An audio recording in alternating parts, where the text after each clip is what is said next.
वन्यप्रेमींसाठी एक आनंदाची बातमी समोर आली आहे। मुंबईत बिबट्यांची संख्या वाढली असून सध्या मुंबईत एकूण 54 बिबटे असल्याची माहिती समोर आली आहे। या 54 बिबट्यांमध्ये 4 पिल्लांचाही समावेश आहे। महाराष्ट्र वन विभागाच्या अभ्यासातून ही माहिती समोर आली आहे।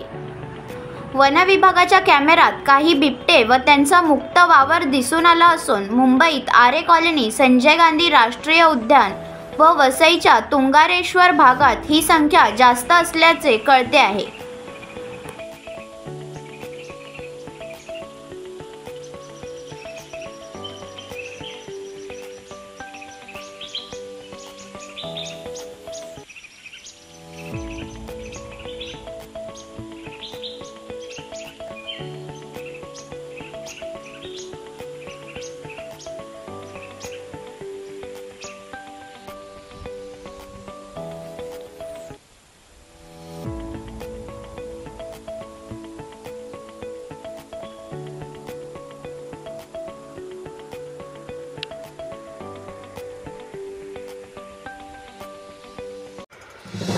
नवीन घडामोडी पाहण्यासाठी आजच आम्ही मुंबईकर 24 तासला लाईक करा, सबस्क्राइब करा आणि अपडेट रहा।